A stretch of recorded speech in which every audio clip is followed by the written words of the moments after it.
Everyone, welcome back to the channel. आज की इस वीडियो में हम सीखने वाले हैं बेसिक्स ऑफ डिवीजन। डिवीजन के कुछ बेसिक रूल्स, डिवीजन क्या होता है, डिवीजन में कौन कौन से नंबर्स हमें गिवन होते हैं, किस नंबर को क्या बोलते हैं, डिवाइड करने के टाइम पर हमारे पास जो आंसर आता है उसको क्या बोलते हैं। कुछ बेसिक पॉइंट आज हम इस वीडियो में सीखने वाले हैं। तो ये बेसिकली बिगिनर्स के लिए बहुत हेल्पफुल होने वाली है। तो एंड तक ये वीडियो ज़रूर देखिएगा एंड अगर आपको पसंद आए तो लाइक शेयर एंड सब्सक्राइब करना मत भूलिएगा। Basics of division. डिवीजन क्या है? मतलब कि एक नंबर को दूसरे नंबर से डिवाइड करना, जिसको हम किस तरीके से लिखते हैं। यहाँ पे मैं हर टाइप से लिख रही हूँ, जैसे जैसे लिखा जाता है डिवीजन के टाइम पे। एग्जाम्पल ले लेते हैं। 26/4 ये हमने लिखा है फ्रैक्शनल फॉर्म में, जिसका मतलब है हमें डिवाइड करना है। दूसरा वे ये हो सकता है 26/4। थर्ड फॉर्म ये हो सकता है 26/4। तो ये तीनों का ही मतलब ये है, हमें डिवाइड करना है, यानी कि डिवीजन करना है। अब जब हमें डिवीजन करना होता है, दो नंबर्स होते हैं हमारे पास। अब वो दोनों नंबर क्या है? अगर हम फ्रैक्शन फॉर्म में उसे लिख रहे हैं तो ये हमारा जो ऊपर का नंबर है ये होता है हमारा न्यूमरेटर, जो ये नीचे का नंबर होता है ये होता है हमारा डिनोमिनेटर फ्रैक्शन फॉर्म में। बट डिवीजन करते टाइम हमारे पास तीन चीज़ें होती हैं। दो हमारे पास गिवन होते हैं, थर्ड हमें निकालना होता है। अब वो तीन चीज़ें क्या होती हैं? सबसे पहला होता है हमारा डिविडेंड, दूसरा होता है हमारा डिवाइज़र, तीसरा होता है हमारा कोशेंट। ये तीन चीज़ें हमारी डिवीजन में हमारे पास होती हैं। दो अवेलेबल है, दो मिली हुई होती हैं, एक हमें निकालनी होती है। सो डिविडेंड क्या होता है इसमें से? डिविडेंड वो नंबर होता है जिसको डिवाइड किया जाता है। यानी कि अगर हम फ्रैक्शन में बात करें तो हमारा जो ये न्यूमरेटर होता है ये हमारा डिविडेंड होता है। अगर हम इस फॉर्म में बात करें तो ये नंबर जो है आगे लिखा हुआ ये हमारा डिविडेंड होता है। अगर इस फॉर्म में बात करें तो जो ये अंदर जाता है इसको हम डिविडेंड कहते हैं। अब बात करते हैं डिवाइज़र की।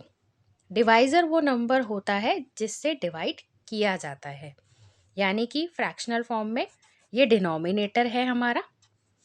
इस फॉर्म में जो बाद में लिखा हुआ नंबर है ये हमारा डिवाइज़र है, और इस फॉर्म में जो बाहर रखा जाता है यानी जिससे डिवाइड किया जाता है वो हमारा डिवाइज़र है। अब आते हैं क्वोशिएंट पे। क्वोशिएंट वो होता है जो सॉल्व करने के बाद आंसर में हमारे पास आता है। जब हम इसे डिवाइड कर देंगे इस फॉर्म में लाके, तो जो हमारा आंसर आएगा वो क्वोशिएंट कहलाता है। जैसे हम यहाँ डिवाइड करके दिखाते हैं। 4 से अगर हमने इसे डिवाइड किया है तो 4 की टेबल में 2 नहीं आएगा बिकॉज ये छोटा नंबर है। तो हम इसका एक पेयर बनाएंगे, तो ये हो गया हमारा 26। अब 4 की टेबल में 26 आता है? नहीं आता। तो 26 से छोटा नंबर क्या आता है? वो है हमारा 24। किस पे आता है? 6 पे आता है। 4 6 24। माइनस करेंगे, 6 में से 4 गया 2, 2 में से 2 गया 0, तो रिमाइंडर बचा हमारे पास 2। अब अगर हम इसे डेसिमल में सॉल्व करेंगे तो हम यहाँ डेसिमल लगा के 0 लगा सकते हैं। अगर हम इसे आगे सॉल्व करने वाले हैं तो यहाँ हम अगर डेसिमल लगाएंगे तो यहाँ हमारा 0 लग सकता है। सो अब 4 की टेबल में 20 आता है? यस आता है। किस पे आता है? 5 पे आता है। तो ये पूरा 20 यहाँ लग जाएगा, और ये माइनस करेंगे तो ये 0 हो जाएगा।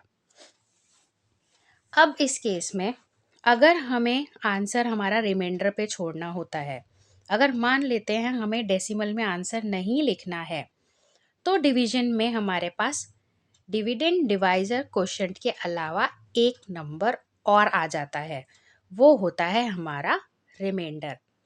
जो नंबर बच जाता है आखिर में और डिवाइड नहीं हो सकता है उसको रिमाइंडर बोलते हैं, लेकिन सिर्फ उस कंडीशन में जब हम डेसिमल में सॉल्व नहीं कर रहे हैं। मान लेते हैं हमें डेसिमल में सॉल्व ही नहीं करना है क्वेश्चन को, हमें वहीं तक सॉल्व करना है जहाँ तक हो रहा है वो। तो उस केस में क्या होगा, ये स्टेप होगा हमारा। अब 4 की टेबल में 2 तो आता नहीं है, 2 तो हमारा बच गया।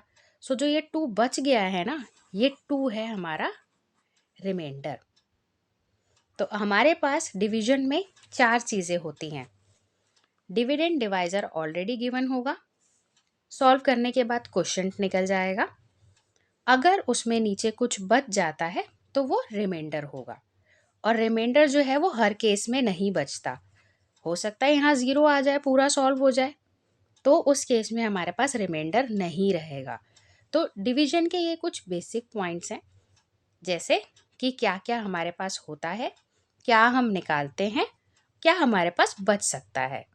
डिविडेंड डिवाइज़र गिवन रहता है, क्वोशंट और रिमाइंडर हमारा निकलता है आंसर में। क्वोशंट जो आंसर आता है वो होता है, रिमाइंडर अगर कुछ बच जाता है तो वो हमारा रिमाइंडर होता है।